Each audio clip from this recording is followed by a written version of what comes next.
¿Qué es la acidosis tubular renal? Como ya comentaba la doctora, la acidosis tubular renal en fecha reciente ha hecho demasiado ruido, quizá más ruido de lo que es en sí el padecimiento. De ahí la necesidad de poder abordar este tema. Como en toda nuestra práctica diaria, en cualquier especialidad es indispensable la realización de una buena historia clínica. En la historia clínica nosotros obviamente tenemos que basarnos en todo lo que nos marca la misma norma mexicana, la norma oficial mexicana del expediente clínico. En esta, los antecedentes perinatales son extraordinariamente importantes, donde nosotros tenemos que tomar en cuenta cómo estuvo la gestación del bebé, si la mamá recibió algún medicamento o tuvo algún problema de salud, que nos puede explicar si es que el bebé pueda llegar a tener alguna malformación o alguna alteración genética. Las características de su edad gestacional, su peso y su talla, si es un niño de término o no, si tiene un peso adecuado o no para la edad gestacional. Toda esta información va a ser extraordinariamente importante para nosotros poder determinar si pueda tener o no alguna nefropatía, dígase o no acidosis tubular renal.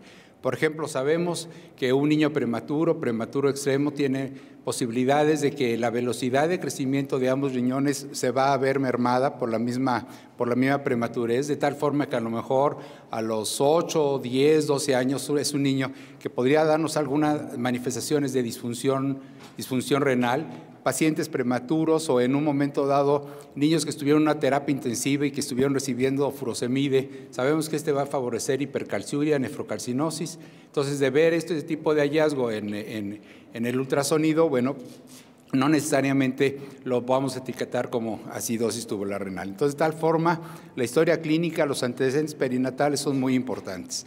También como pediatras, la velocidad de peso y talla. Tenemos que tener en cuenta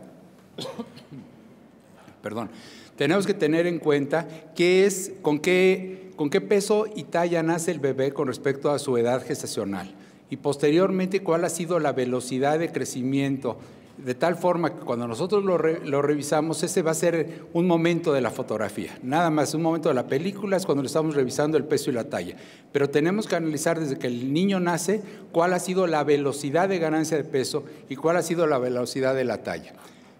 Alteraciones de tubo digestivo. Uno de lo que se ha comentado mucho es que se asocia a problemas de intolerancia a la lactosa o alergia a las proteínas de la leche o alguna alteración de tubo digestivo.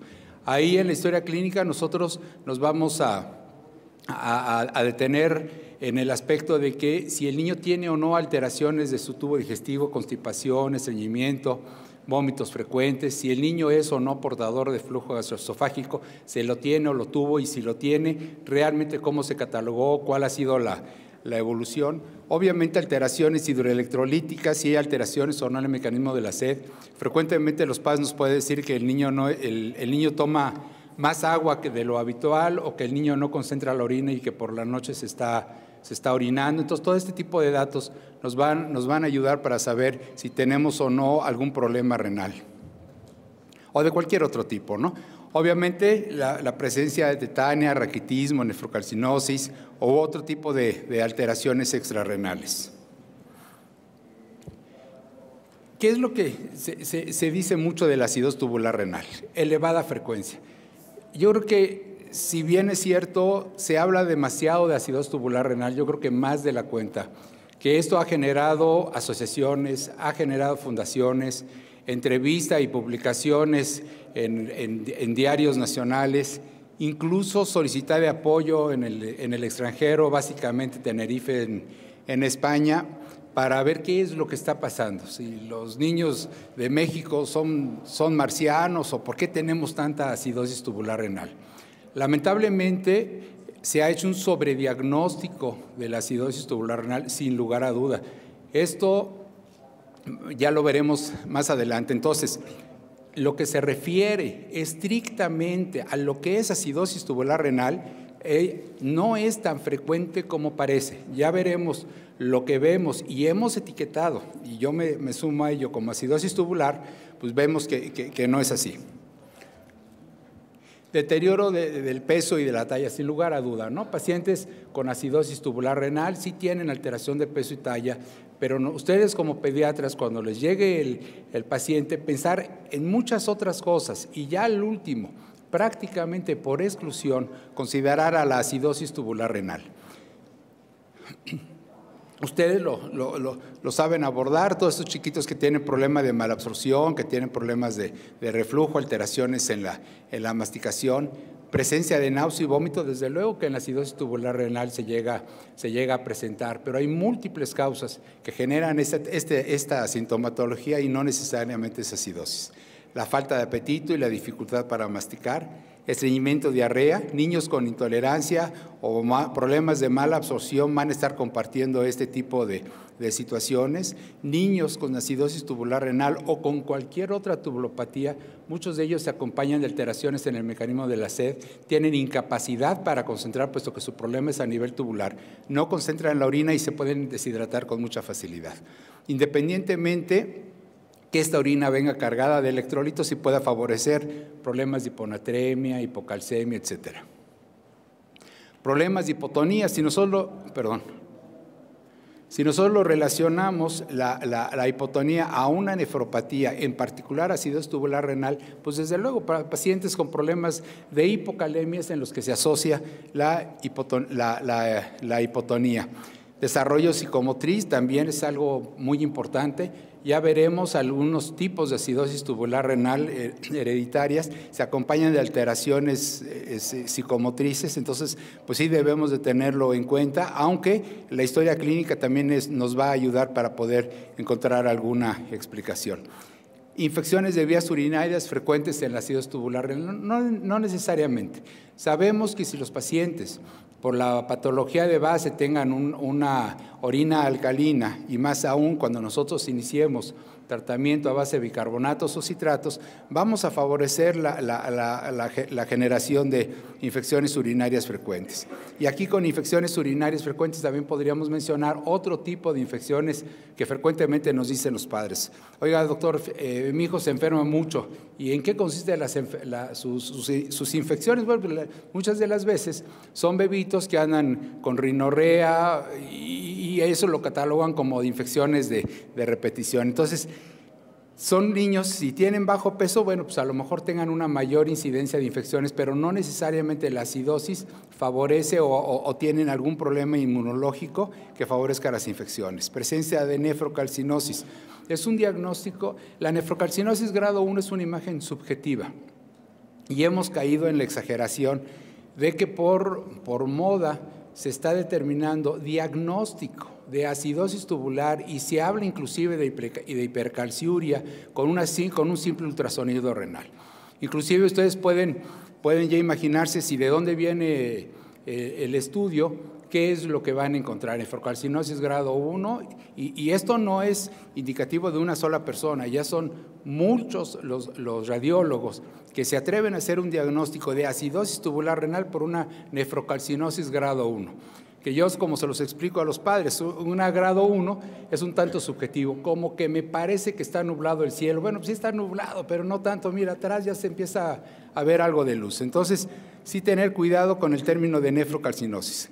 Grado 1 es un término un tanto subjetivo. Obviamente la presencia de raquitismo, ¿no? Ya nos orienta hacia algún problema renal. No todas las acidosis tubular renal se tienen que acompañar de nefrocalcinosis o de raquitismo. Y aquí con esto nosotros vamos a poder determinar el diagnóstico de acidosis tubular. Este es un síndrome clínico que puede ser hereditario o adquirido, generado por un defecto tubular que está caracterizado o por una incapacidad en la reabsorción del bicarbonato, que eso se da a nivel del túbulo contorneado proximal. Sabemos que en el primero o segundo milímetro de longitud del túbulo contorneado proximal es donde se absorbe el 90% del bicarbonato. Entonces, cuando hay un problema proximal, hay una incapacidad para la absorción de bicarbonato. Cuando es una acidosis tubular renal, hay incapacidad para la excreción de los iones hidrógeno y de acidez titulable, y también así como de amoniogénesis. Entonces, y cuyo resultado es acidosis metabólica. Entonces, esto es lo que caracteriza la acidosis tubular renal, presencia de acidosis metabólica, donde puede haber acidosis tubular proximal, incapacidad para el bicarbonato, distal en la excreción de iones hidróneo, tipo 3 la combinación de ambas. ¿Y cuáles son las características? Esto es fundamental. Obviamente, nuestro paciente tiene que tener acidosis metabólica. Para hacer el diagnóstico de acidosis metabólica, pues necesitamos conocer la concentración de hidrogeniones, hacer una gasometría. Aquí también podemos determinar el bicarbonato bajo haciendo la medición directamente en una muestra, venosa. Claro, no tendremos la determinación del pH y en sentido estricto no podríamos decir acidosis metabólica, pero es factible. Entonces, la acidosis tubular renal tiene acidosis metabólica con cloro elevado. Frecuentemente vemos pacientes que fueron etiquetados como acidosis tubular renal con cloros normales. Ya podemos ver desde aquí, por definición, acidosis metabólica con hipercloremia es acidosis tubular. Si no tenemos hipercloremia, no hay acidosis tubular renal. Podrán tener ustedes un pH ácido, podrá estar el bicarbonato bajo, pero no es acidosis tubular renal, es acidosis metabólica que tendremos que estudiar y para ello hacemos la determinación de la brecha aniónica. Anion gap, que no es más que la diferencia de la suma de los cationes menos los aniones.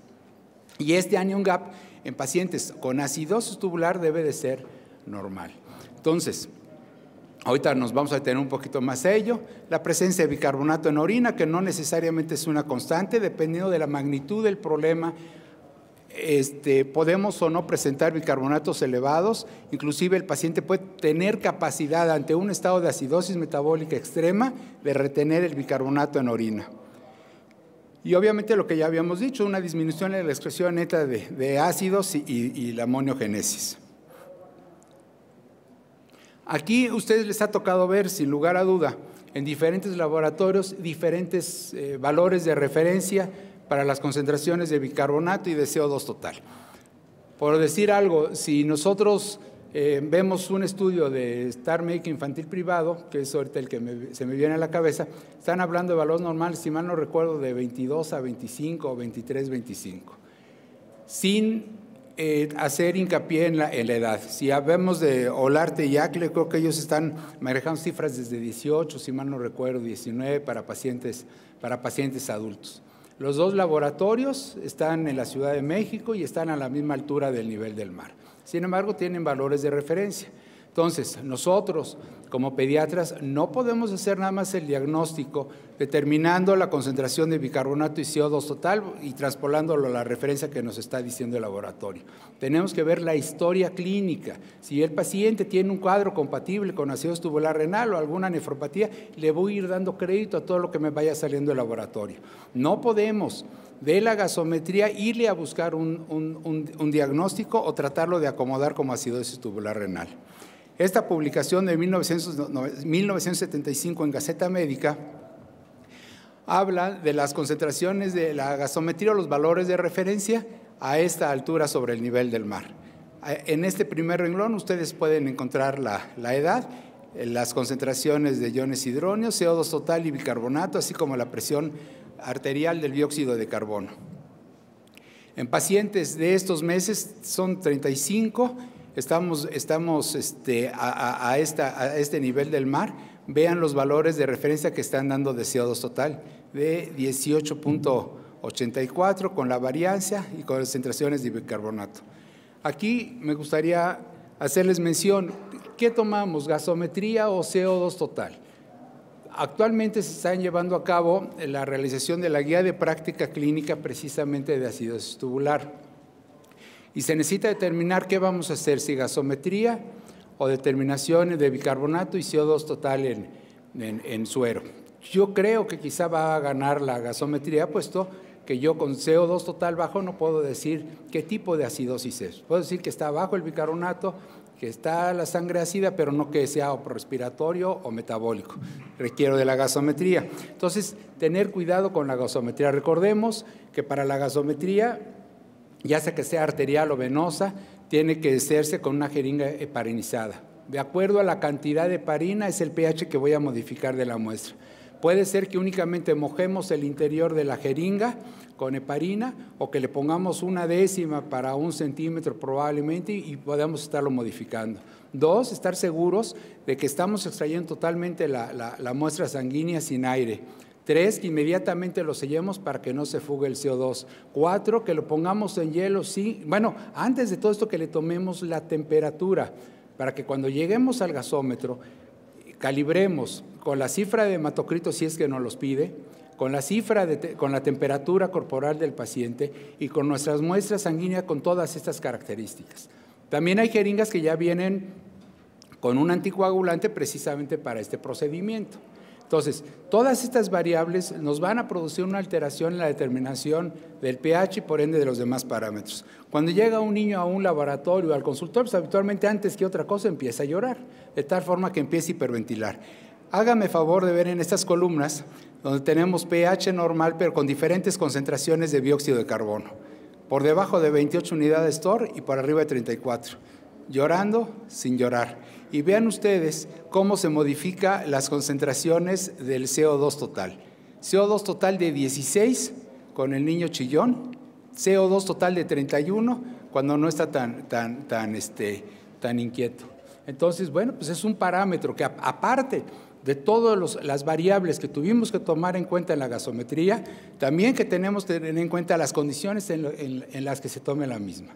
Entonces, bueno, todo esto nos van a estar modificando, por eso es importante la historia clínica para poderle dar una interpretación dinámica a la gasometría. No nada más el 16 está por debajo de acuerdo al laboratorio que esté viendo. Y todo esto transpolarlo a la edad. Y aquí hay una diferencia en donde se ve a nivel de la altura de la Ciudad de México el bicarbonato de 17 y a nivel del mar bicarbonato de 25.5. De tal forma que también tendremos que considerar que a nivel de la Ciudad de México o en ciudades altas, pues estamos sometidos a cierto grado de hipoxia, bueno, y esto también se tiene que ver reflejado. Y tendremos que tomarlo en cuenta para nosotros poder emitir un diagnóstico.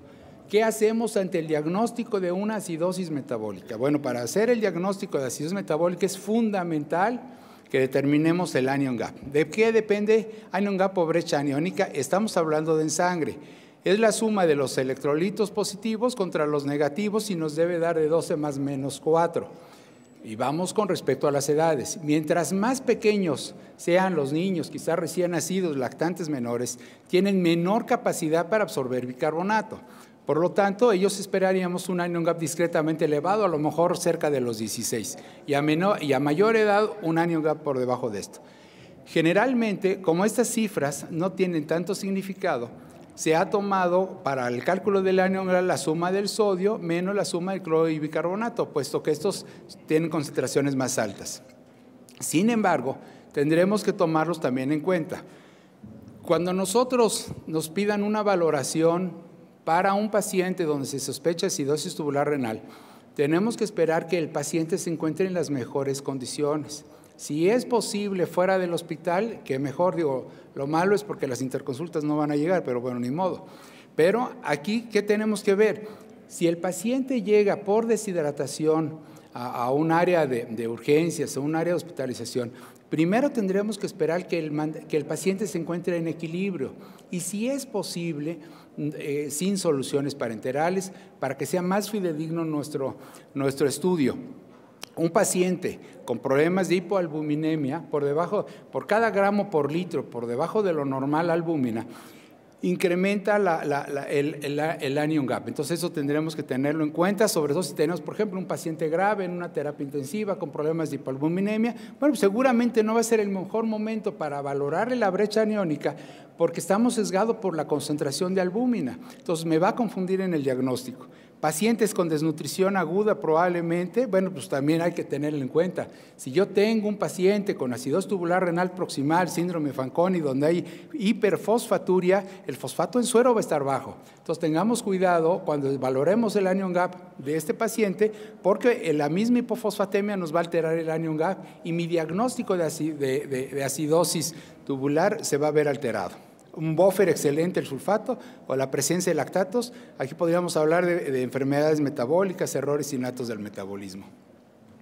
Quedamos que la acidosis tubular renal es una acidosis metabólica con hipercloremia y anion gap normal, de tal forma que hay dos posibilidades, o porque se pierde bicarbonato. ¿Por dónde podemos perder bicarbonato? Bueno, pues uno extra por riñón y por fuera del riñón. Si estamos hablando de fuera de riñón, pacientes que tienen, por ejemplo, derivaciones ileales alteraciones en colon, donde va a haber una pérdida de bicarbonato a través de las evacuaciones, y también esto en la historia clínica, pues son datos que nos van a ayudar para valorar el bicarbonato sérico de nuestro paciente, la pérdida de bicarbonato. A nivel renal, bueno, pues ya a nivel tubular, la acidosis tubular. Disminución en cuanto a la secreción de hidrogeniones, acidosis tubular distal. Pero vean todas las posibilidades que tenemos ante un paciente que tiene una acidosis metabólica como el que nos hace el favor de referir, pero con anion gap elevado. Acidosis láctica, recordemos que el lactato es un anión y este lo va a incrementar. Errores innatos del metabolismo, desde luego que nos van a dar acidosis metabólica, pero de anion gap elevado. ¿Sí? Problema de cetoacidosis diabética, algunas intoxicaciones como alcoholes etanol, el metanol, la metformina, salicilatos, antiinflamatorios no esteroideos, también nos puede generar anion gap elevado y dar acidosis metabólica. Problemas de insuficiencia renal aguda o crónica. Aquí mencionar que la insuficiencia renal aguda nos podría dar anion gap elevado o anion gap normal dependiendo de la magnitud de la lesión, pero quedémonos que al tener una insuficiencia renal, por definición, hay una disminución en la capacidad de excreción de hidrogeniones y por ende nos va a dar un anion gap elevado. Problemas de rhabdomiolisis y síndrome de lisis tumoral, acidosis metabólica con anion gap elevado. Entonces, si yo tengo un paciente con acidosis metabólica, con hipercloremia, con anion gap normal, puedo pensar en la acidosis tubular. Si tengo paciente con acidosis metabólica, a lo mejor un lactante menor, y que tenga problemas en la ganancia de peso y talla, bueno, pues pensar que pueda tener algún error innato del metabolismo. Aquí sí la gasometría, porque esa sí nos va a determinar la concentración de lactato, entonces sería una de las ventajas. Una historia clínica si el paciente no ha recibido algún medicamento que pudiera favorecerlo. Entrando en materia, bueno, pues tenemos que la acidosis tubular renal proximal o tipo 2. Bueno, ¿por qué nos complican la vida si la proximal le podrían poner el 1 y la distal 2? Lo que sucede es que la primera que se describió fue la acidosis tubular renal distal o tipo 1 y que es la más frecuente de todas las acidosis tubular renal. No necesariamente que es la más frecuente que vemos con todos nuestros niños etiquetados como acidosis tubular. ¿De acuerdo? Entonces, la tubular renal proximal o grado 2 puede presentarse en forma aislada y aquí la transitoria. Nos ha tocado ver pacientes que en un momento dado a algunos se les quita la acidosis tubular renal, que no era acidosis tubular renal, pero sí el CO2 bajo, sí la acidosis metabólica desaparece con el transcurso de los años. Y es cuando les podemos decir a los papás, a lo mejor en 3, 4, 5 años sí puede estar referido, puede haberse corregido. Entonces, sí existe y está descrito en la literatura una disfunción renal proximal que es transitoria, pero bueno, esta sí debe tener con su cloro elevado, el pH ácido, el bicarbonato bajo. Ajá, pero eso es transitorio, no parece ser y lo relacionan con cierto grado de inmadurez en los cotransportadores de sodio bicarbonato. Y esta sí es en forma transitoria. Ahora, lo que vemos, las otras opciones que son más frecuentes de esta acidosis tubular renal proximal son las que se transmiten en forma autosómica recesiva o dominante. Ahorita lo vamos a ver. Generalmente la acidosis tubular renal proximal, lo que vemos en forma más frecuente es una tubulopatía compleja. Tubulopatía compleja como el síndrome de Fanconi, donde sabemos que tenemos glucosa en orina, o sea, son pacientes con acidosis metabólica, con cloro elevado, pero también en el general de orina, ¿qué podemos encontrar? Presencia de glucosa, sin hiperglucemia. Presencia de glucosa, desde luego, en un paciente que no esté con alimentación parenteral. Recordemos que un paciente séptico con alimentación parenteral, una forma de intolerancia o de sepsis podría ser la presencia de glucosa en orina sin necesidad de hiperglucemia. Aquí, en este caso, presencia de glucosuria, proteinuria no en rango nefrótico, a lo mejor algunos miligramos que le llamamos proteinuria de tipo tubular, o proteinuria de bajo peso molecular, presencia de glucosa, con fósforo en sangre bajo, más todos los demás que ya habíamos comentado, o un estudio más profundo de aminoácidos. Bueno, pues esto nos hace pensar en un síndrome de Fanconi, que es una tubulopatía compleja. Dentro de todas estas posibilidades está la enfermedad de Venn, que es un padecimiento que se transmite en forma recesiva. Aquí no, esta sí no es acidosis tubular renal, está dentro de Fanconi, pero no es acidosis tubular renal. Y se presenta con nefrocalcinosis, la presencia de cistinosis. Recordemos que son pacientes que tanto como pueden incluso llegar a la insuficiencia renal crónica y requerir diálisis, trasplante, etcétera, la presencia de cistinosis. Algunos problemas metabólicos como la tirosinemia, galactosemia, enfermedad por depósitos como tipo Wilson, o el síndrome del Loewe, síndrome óculo-cerebro-renal, que es prácticamente el mismo que la enfermedad de Dent, salvo las alteraciones que existen, la presencia de cataratas o la presencia de retraso psicomotriz severo. Es el mismo y esa es la única diferencia, las alteraciones a este nivel.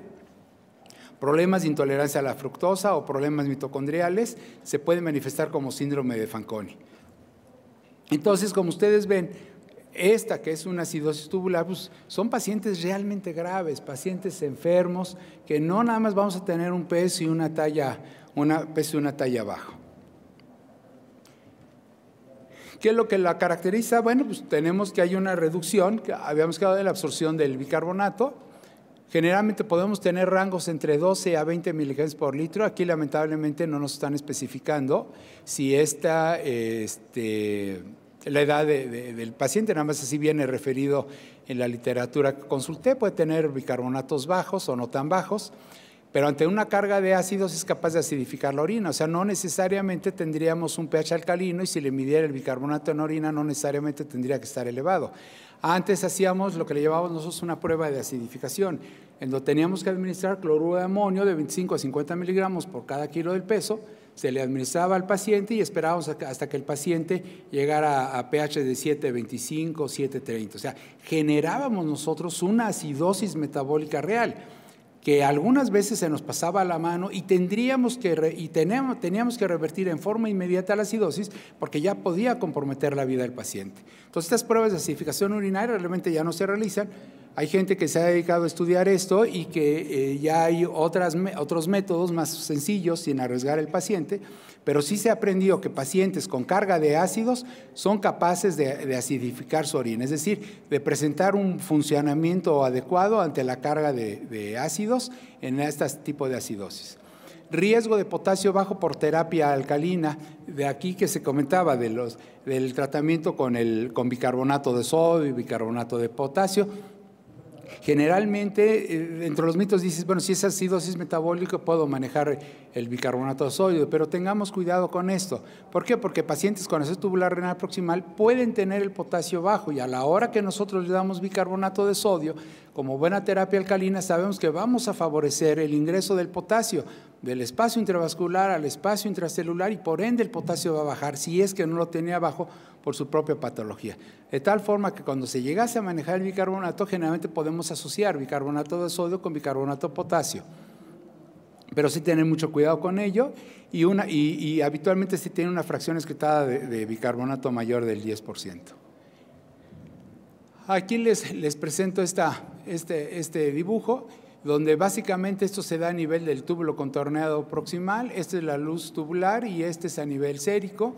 Aquí nosotros podemos apreciar cómo llega el bicarbonato. El bicarbonato se une a este ion hidrógeno para formar el ácido carbónico y gracias a la anidrasa carbónica tipo 4 es donde se disuelven los dos y van a ingresar por separado el sodio y el agua. Este cotransportador es una de las alteraciones que se ven a nivel genética. Vemos que el sodio difunde a través de la célula y sale a la sangre. ¿Para qué? Para que con la combinación de este CO2 y agua, donde aquí otro tipo de anhidrasa carbónica se junta para formar el ácido carbónico, se forma el bicarbonato y mediante este cotransportador se va este sodio que ingresó en la parte inicial. En estos puntos es donde podemos tener alteraciones de tipo hereditarias, enfermedades genéticas que nos van a favorecer la presencia de acidosis tubular renal proximal. De acuerdo al gen alterado, es la proteína que se va a modificar. Y como característica de esta acidosis, bueno, pues es retardo en el crecimiento, son pacientes que vomitan frecuentemente, Y con mucha frecuencia también se asocian a tubulopatías complejas que pueden ser transitorias la gran mayoría de las veces o permanentes. Obviamente las permanentes tienen un patrón genético donde puede ser por esta forma de transmisión, autosómico recesivo, autosómico dominante. En cuanto al tratamiento, bueno, pues es una terapia alcalina, dosis respuesta. Aquí, ¿qué tenemos que ver? A veces nosotros le empezamos a dar bicarbonato, les empezamos a dar citratos porque queremos alcanzar la cifra normal de laboratorio. No. ¿Qué es lo que queremos? ¿Por qué nos llevan al niño? Porque tiene un peso y una talla baja. Entonces, nuestro objetivo es que el niño gane peso y que el niño gane talla. Si el paciente tiene un umbral bajo de bicarbonato, le puedo poner el bicarbonato del mundo, ya sea en forma de bicarbonato o en forma de citratos, y primero voy a generarle o un sangrado tubo digestivo o una intolerancia gástrica, o que simplemente el familiar ya no le esté dando el medicamento con la regularidad que nosotros requerimos. Entonces, ¿qué es lo que yo busco? Que mejore la velocidad de peso y talla. Qué padre que le tomamos el laboratorio y que ver que ya tiene 19 y 20, ahí vamos. No, o sea, fijémonos en el peso y en la talla. O sea, nuestro parámetro de control de calidad para nosotros como médicos es que el niño vaya ganando peso y que vaya ganando talla. No me interesa si el bicarbonato sigue en 17 o sigue en 15 o sigue en 20. Lo que me interesa es que el niño vaya ganando peso y talla y que no tire calcio, que es el que va a determinar la nefrocalcinosis o la nefropatía a largo plazo. Entonces, bueno, una terapia es la administración de álcali, restricción de sodio en algunos casos. Y ¿por qué la restricción de sodio? Seguramente ya les ha tocado ver a algún paciente grave en el que, por ejemplo, con falla cardíaca, un síndrome de bajo gasto cardíaco, frecuentemente hacen alcalosis metabólica.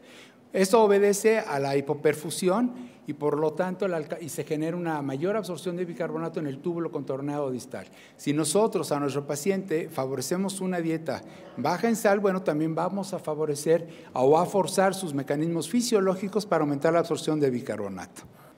Y la acidosis tubular distal puede ser o idiopática o de tipo familiar, y eso es la forma en que se va presentando, ya sea autosómico dominante recesivo, todo se da en las células intercaladas, y estos son los sitios de alteración, el cotransportador AE1 o bien en el ATPase. Ahorita lo vamos a ver. La acidosis tubular distal también puede ser secundaria. Síndrome de Sjögren, lupus eritematoso, artritis reumatoide, son padecimientos que requieren de acompañamiento, deben de generalmente son padecimientos con una afectación renal importante. Si hablamos de lupus, pues sabemos que tendría que ser a lo mejor una nefropatía tipo 4 o una proliferativa endo y extracapilar difusa, donde son pacientes que cursan con una nefritis. La misma nefritis se acompaña de inflamación o de lesión de los túbulos y por ende no va a absorber nada de los que los túbulos tendrían que hacer. Problemas de tipo autoinmune nos pueden generar en forma secundaria acidosis tubular renal, es poco frecuente. La administración de drogas y fosfomida, infotericina B, sobre todo ya esta ha sido un poco menos, ya varios años para acá ya se les adiciona un componente lipídico, con lo cual se disminuye la lesión tubulointersticial. El litio que se manejaba antes también puede generar acidosis tubular renal, o bien algunas otras patologías que favorezcan la eliminación de calcio por la orina, como hiperparatiroidismo, intoxicaciones por vitamina D. Hay algunas mamás que por default les dan vitaminas a los niños en forma indiscriminada, bueno, pues tener cuidado. O algunas alteraciones como riñón esponja, más frecuente uropatía obstructiva. Siempre que ustedes tienen un paciente con acidosis metabólica, fundamental ultrasonido renal por lo menos, para saber que es un problema primario o un problema secundario. Si yo tengo un paciente que no detecto con una uropatía obstructiva, que ya me está dando manifestaciones de disfunción tubular, esta disfunción tubular que hoy podría considerar como leve por la presencia de acidosis metabólica o por incremento de la natriuresis con disminución del sodio sérico, esta uropatía obstructiva al rato me va a dar insuficiencia renal crónica en mis bigotes. De tal forma que si yo tengo un paciente con una disfunción tubular leve, si quieren, debemos de tener la certeza que sea un problema primario y no un problema secundario, que pudo haberse corregido al 100% y evitarle problemas futuros. El 30% de los niños en la lista que tenemos en nuestro país, y también en la del, ay, se me fue el nombre, es un estudio colaborativo, un registro NAPROTEX, que es canadiense, Estados Unidos. el Hospital Infantil de México, Puerto Rico, el 30% de ellos son pacientes con insuficiencia renal crónica secundaria a una uropatía obstructiva. Entonces, sí es muy importante. Obviamente, problemas de rechazo agudo o crónico nos puede dar este tipo de problemas. El padecimiento pues, tiene una reducción en la eliminación de ácidos, hay una alteración en la amoniogénesis. Si nosotros le hacemos, recordemos que hay que hacerle un anion gap, así como le hacemos un anion gap sérico, un anion gap urinario. En el anion gap urinario, sodio más potasio, menos cloro, y si este anion gap me da un número positivo, es una disfunción distal. Si este anion gap me da un número negativo, es un problema proximal. Y aquí nuevamente tenemos en este esquema que se da en las células del túbulo contorno distal, y estas son las alteraciones que podemos encontrar en esta proteína, en donde es un transportador que intercambia una molécula de cloro por uno de bicarbonato, o en las ATP-asas, tanto para la eliminación de hidrogenión para formar de amoníaco o amonio, o bien la eliminación de potasio por una ATP-asa. Y este es uno de los principales buffer, ¿no? de fosfatos. Retardo en el crecimiento, eso lo vemos clínicamente, vómitos recurrentes, nefrocalcinosis más común en adultos que en niños. La acidosis tubular distal primaria puede ser autosómico dominante o recesivo, o bien también secundario al uso de drogas o algunos problemas autoinmunes. Aquí en relación al tratamiento pongo esta referencia porque a veces decimos categóricamente no bicarbonato de sodio. Ya explicamos la desventaja que puede tener bicarbonato de sodio, alcalinizamos la orina y podemos favorecer, si el paciente elimina calcio, podemos favorecer la formación de litos o de nefrocalcinosis. Por lo tanto, nosotros no podemos dar una terapia alcalina si no hemos determinado que nuestro niño tenga calcio y creatinina normal. Si el paciente tiene un calcio elevado en orina y nosotros le damos bicarbonato, vamos a favorecer la formación de litos o de nefrocalcinosis. Aquí simplemente subrayo, es una copia de aquí del texto en donde nos hablan de que se puede dar suplementos de sodio y potasio, y sabrán cómo relacionarlo, una tercera parte de sodio, 2 de potasio, o mitad y mitad, ¿no? La tipo 4, bueno, la tipo 3 es una acidosis tubular renal donde se mezcla tanto la 1 como la 2 y es poco frecuente. La tipo 4 es la acidosis tubular renal con elevación de potasio y se asocia a una disminución en la secreción de aldosterona o una disminución en la avidez de los receptores por la misma nivel del túbulo, que también es poco frecuente. La tipo 4 también puede ser transitoria o ser secundaria a todo este tipo de alteraciones, como es la misma deficiencia de aldosterona, y aquí vienen los ejemplos, como la enfermedad de Addison, problemas de disminución en la producción de renina, como son procesos de tipo infecciosos, pielonefritis o nefritis tubulointersticiales. Esto es más de pacientes adultos, la presencia de diabetes, o el uso crónico de medicamentos como este antagonista de la aldosterona o inhibidores de la enzima convertidora, inhibidores de prostaglandinas. Frecuentemente manejamos como antipirético, antiinflamatorios no esteroideos. Una sugerencia personal es que mientras menos lo ocupemos, mejor. Sabemos que son extraordinarios, quitan el dolor y bajan la temperatura, formidable, pero el riesgo de nefritis tubulointersticial, si nos llega un bebé que tiene un problema, vamos a ponerlo sencillo, faringoamigdalitis, que no ha estado tomando agua, obviamente porque le duele, no ha estado comiendo, inclusive está nauseoso, probablemente no nos va a llegar así deshidratado que tengamos que hospitalizarlo, pero sí podría tener una deshidratación subóptima. Si yo en ese momento, para controlar la fiebre, y como nos comentan luego de la industria farmacéutica, hay que dar un antiinflamatorio para que difunda la penicilina a las amígdalas y este rollo, tener cuidado, porque le voy a dar un antipirético y voy a alterar los mecanismos de autorregulación renal y voy a favorecer una nefritis. Entonces, primero lo hidratamos, le hacemos sus medios físicos, le damos paracetamol. Si este no es suficiente, bueno, pues echaremos mano de otro recurso, pero no como de primera opción. Eso sí, se lo sugiero porque sí me ha tocado ver niños con el uso de antiinflamatorios no esteroideos que hacen insuficiencia renal irreversible. Y aquí el ejemplo de esta estenosis UP y que alguna de estas acidosis, la tipo 4, se puede asociar con alteraciones hematológicas. Aquí para las acidosis tubular renal, los tipos de transmisión, recordemos que la distal puede acompañarse con sordera o sin sordera. ¿Cuántos de los niños que les ha tocado ver que en un momento dado hemos etiquetado como acidosis tubular renal tienen cuadros severos, realmente alteraciones oculares, alteraciones auditivas, retraso mental, etcétera?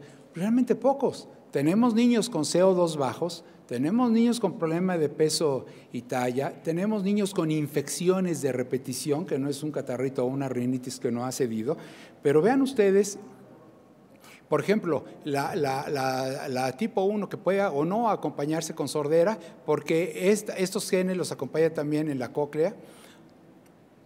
Y generalmente la autosómica recesiva es la más agresiva porque se presenta desde niños pequeños con cuadros de acidosis metabólica muy severa, o la dominante, que muchas de las veces son pacientes que llegan por cuadros de litiasis, que nos los refiere el urólogo, y dentro de la investigación del origen de las piedras encontramos que se trata de una acidosis tubular renal distal.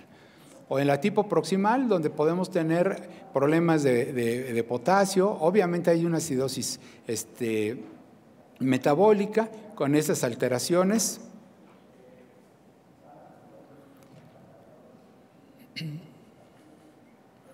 Bueno, básicamente de la fisiopatología, nada más recordar que en casos de hipercalciuria, favorecer la administración de citratos. Aquí, en esta publicación del 2007, todavía se generaban muchas de las dudas, ¿no? En relación a qué tipo de si podemos o no manipular. Recordemos que por ahí uno de los mitos es las dietas alcalinas, no sirven para mucho. Y algunos parámetros, índices que utilizamos. Nada más les hago hincapié que en un paciente pediátrico es muy difícil que logremos hacer una colección de orina de 24 horas para una determinación de depuración. Trabajen, la sugerencia es que la creatinina, la depuración, la trabajemos con la fórmula de Schwartz, y ya actualmente hay muchos índices que nos pueden servir para hacer el diagnóstico de diferentes tubulopatías, que con una muestra de orina es más que suficiente. Algunos comentarios de diferencias en cuanto a las determinaciones de pH, por ejemplo, si es una muestra en vena central o arterial, y otro tipo de diferencias, ¿no? En el pH, en la concentración parcial de dióxido de carbono. Y todo esto lo tenemos que conocer para cuando nosotros le pidamos a nuestro paciente.